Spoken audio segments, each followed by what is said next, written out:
నమస్తే, welcome to Bharati TV. నేను బాపయ్య.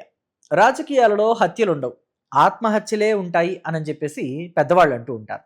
ప్రస్తుతం ఆ మాట 100% నిజమని నిరూపిస్తున్నారు వైఎస్ జగన్మోహన్ రెడ్డి.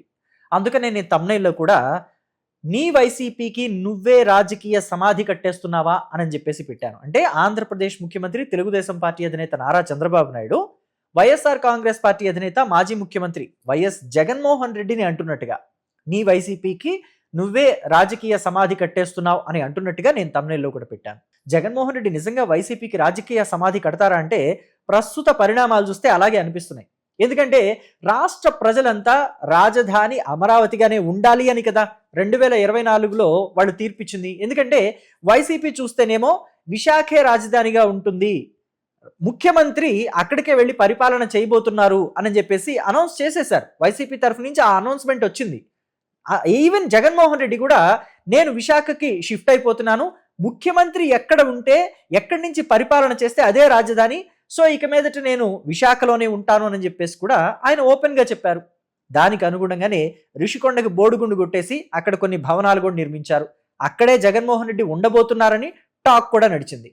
సో ఇప్పుడు కూడా ఏమంటున్నారు జగన్మోహన్ రెడ్డి, అమరావతిని పూర్తి స్థాయిలో నిర్మించాలంటే కొన్ని లక్షల కోట్లు ఖర్చు అవుతాయి, అంత ఖర్చు పెట్టేంత డబ్బు ప్రభుత్వం దగ్గర ఉందా? ప్రభుత్వం ఆల్రెడీ అప్పుల్లో ఉంది. ఈ అప్పులు సరిపోక జీతాలు ఇవ్వాలన్నా కానీ, ప్రభుత్వ ఉద్యోగులకి జీతాలు ఇవ్వాలన్నా కానీ డబ్బులు లేక అప్పులు చేస్తోంది ప్రభుత్వం. మరి అమరావతి ఎలా కడుతుంది? అందుకే మేము అమరావతికి వ్యతిరేకం అని చెప్పేసి కూడా చెప్పారు. సో ఇవన్నీ ఎలా పరిణమిస్తున్నాయి? గతంలో చూస్తే అమరావతికి వ్యతిరేకంగా ఉండబట్టే, అమరావతిలో వద్దు రాజధాని విశాఖలో ఉండాలి అనబట్టే కదా వైసీపీకి 11 సీట్లు వచ్చాయి. అఫ్కోర్స్ దానితో పాటుగా మద్యం విధానాలు కావచ్చు, ఇసుక విధానాలు కావచ్చు, ప్రజా వ్యతిరేక విధానాలు కావచ్చు, ఎన్నని తీసుకుంది వైసీపీ, మనం అన్ని ప్రత్యేకంగా చెప్పక్కర్లేదు. వాటన్నిటికీ తోడు ఇది కూడా కలిసింది, అమరావతి వ్యతిరేక నిర్ణయం అనేది కూడా కలిసింది. సో అందుకే వైసీపీ కేవలం 11 సీట్లకే పరిమితం అయిపోయింది. అయితే వాళ్ళంతా అనొచ్చు, మాకు 39.50 ఓటింగ్ శాతం ఉంది, అంటే దగ్గరగా 40% మాకు ఓటింగ్ ఉంది, మాకు ప్రతిపక్ష హోదా ఇవ్వాల్సిందే అని చెప్పేసి వాళ్ళు గీపెట్టి గోల పెట్టొచ్చు. అయినా ప్రతిపక్ష హోదా రాదనుకోండి, అది వేరే విషయం. కానీ ఇక్కడ ప్రత్యేకంగా చెప్పాల్సింది ఏంటంటే, వైఎస్ఆర్ కాంగ్రెస్ పార్టీకి 2029లో కూడా ఇలాగే ప్రతిపక్ష హోదా రాకుండా పోయే అవకాశం ఉంది అని అంటున్నారు. ఎందుకని అంటే ప్రస్తుతం జగన్మోహన్ రెడ్డి అమరావతి విషయంలో తీసుకున్న నిర్ణయమే, అమరావతి రాజధానిగా ఉండాలని చెప్పేసి కూటమి సర్కారు ఎంత కృషి చేస్తోందో దానికి విరుద్ధంగా ప్రవర్తిస్తున్నారు జగన్మోహన్ రెడ్డి. మన రాష్ట్రానికి అసలు రాజధాని లేదు. రాష్ట్రం విడిపోయినప్పుడు, తెలంగాణ నుంచి ఆంధ్రప్రదేశ్ విడిపోయినప్పుడు ఉమ్మడి రాజధానిగా హైదరాబాద్ 10 ఏళ్ల పాటు ఉంటుంది అని చెప్పేసి విభజన చట్టంలో పొందుపరిచింది. మరి దాన్ని సవరించి ఇప్పుడు మనకి కొత్తగా రాజధాని ఉండాలి అని అంటే ఆ సవరణ తీసుకురావాలి కదా. ఆ సవరణ తీసుకొచ్చి అమరావతిని రాజధాని చేసుకుందామని కదా ప్రస్తుత ప్రభుత్వం ఒక తీర్మానాన్ని అసెంబ్లీలో ప్రవేశపెట్టి ఆ తీర్మానాన్ని కేంద్రానికి పంపిస్తే దాన్ని బిల్లుగా చేసి వాళ్ళు పార్లమెంట్లోనూ అలాగే రాజ్యసభలోనూ ప్రవేశపెట్టబోతున్నారు. ఆ ఉభయ సభల్లో ఈ బిల్లు ఆమోదం పొందింది అంటే రాష్ట్రపతి దగ్గరకు వెళుతుంది. రాష్ట్రపతి కూడా సంతకం పెట్టేశారంటే ఇక అమరావతిని మార్చే వాళ్ళు ఉండరు. ఏ ప్రభుత్వం వచ్చినా కానీ అమరావతి రాజధానిగా వాళ్ళ పరిపాలన కొనసాగాల్సి ఉంటుంది. జగన్మోహన్ రెడ్డి ఏమంటున్నారంటే మేము వస్తే మళ్ళీ మార్చేస్తాం అని అంటున్నారు. పైగా ఆయన చెప్తున్న ఎగ్జాంపుల్ ఏంటంటే, ఇప్పుడు అసెంబ్లీలో బిల్లు చేశారు, చట్టం చేశారు, మళ్ళీ మేము వస్తే చట్టానికి సవరణ చేస్తాం కదా. ఈ విషయాన్ని, ఈ లాజిక్ని చంద్రబాబు ఎలా మర్చిపోయారు అని అంటున్నారు. అందుకే నేను తమ్నైల్లో కూడా పెట్టాను, ఆల్రెడీ ఒకసారి దెబ్బతిన్నారు 2024 ఎన్నికలలో. అమరావతికి వ్యతిరేకంగా, రాజధానికి వ్యతిరేకంగా నిర్ణయం తీసుకుని చావు దెబ్బతిన్నది వైసీపీ.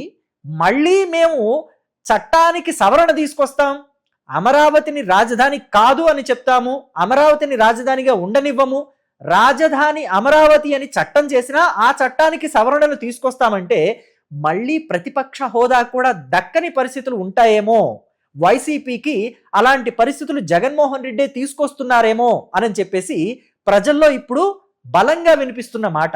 సో అందుకనే నేను టైటిల్ అలా పెట్టాను. గతంలో ఇలాంటి నిర్ణయం తీసుకోవటం వల్లే 5 ఏళ్ళు, ఇప్పుడు అంటే 2024 నుంచి 2029 వరకు 5 ఏళ్ల పాటు ప్రతిపక్ష హోదా కూడా పనికి రాకుండా పోయింది వైసీపీ. అధికారానికి పూర్తిగా దూరం అయిపోయింది. ఇంకొకసారి కూడా అధికారానికి దూరం చేసే విధంగా జగన్మోహన్ రెడ్డి ఇప్పుడు మాట్లాడుతున్నారు. ప్రజల్లోకి ఈ మాటలు బలంగా వెళతాయి. జగన్మోహన్ రెడ్డి అమరావతిని సోకాల్డ్ అమరావతి అంటున్నారంటే, రివర్ బేస్డ్ కన్స్ట్రక్షన్ జరుగుతుంది అంటే నదీ గర్భంలో నిర్మాణాలు జరుగుతున్నాయి అంటున్నారంటే అమరావతిని ఎంత అవమానిస్తున్నారు, ఎంత వ్యతిరేకిస్తున్నారు. దీన్ని ప్రజలు తీసుకోరా? దీని మీద ప్రజలు ఆలోచించరా? వైఎస్ఆర్ కాంగ్రెస్ పార్టీ స్టాండ్ ఇదా? రాష్ట్రానికి రాజధాని లేకుండా చేయాలనుకుంటున్నారా అని చెప్పేసి ప్రజలు భావించరా? ఒక రాష్ట్రానికి రాజధాని ఎంత ఇంపార్టెంట్. ఒక పక్కన చూస్తే తెలంగాణకి హైదరాబాద్ ఎంత రెవెన్యూ తీసుకొచ్చి పెడుతోంది. అలాగే మహారాష్ట్రకి బాంబే కూడా, చెన్నై తమిళనాడుకి, బెంగళూరు కర్ణాటకకి. మరి ఆంధ్రప్రదేశ్కి ఒక రాజధాని ఉండొద్దా? ఆ రాజధాని నుంచి బలమైన రెవెన్యూ రావద్దా? సో జగన్మోహన్ రెడ్డి ఎందుకు ఇలాగా వ్యతిరేకంగా ప్రవర్తిస్తున్నారు? రాష్ట్ర అభివృద్ధిని కుంటుపడేలాగా ఎందుకు ప్రవర్తిస్తున్నారు? రాష్ట్రానికి రాజధాని లేకుండా చేయాలని ఎందుకు అనుకుంటున్నారు? అంటే తాను ముఖ్యమంత్రిగా ఉండకపోతే రాష్ట్రం అభివృద్ధి చెందకూడదా? తాను ముఖ్యమంత్రిగా ఉండకపోతే ప్రజలు అభివృద్ధిని చూడకూడదా? ప్రజలు అభివృద్ధికి నోచుకోకూడదా? ఇదేనా ఆయన వైఖరి? ఒకవేళ ఆయన వైఖరి ఇదే అయితే ప్రజలు వైసీపీ గురించి ఎలా ఆలోచిస్తారు?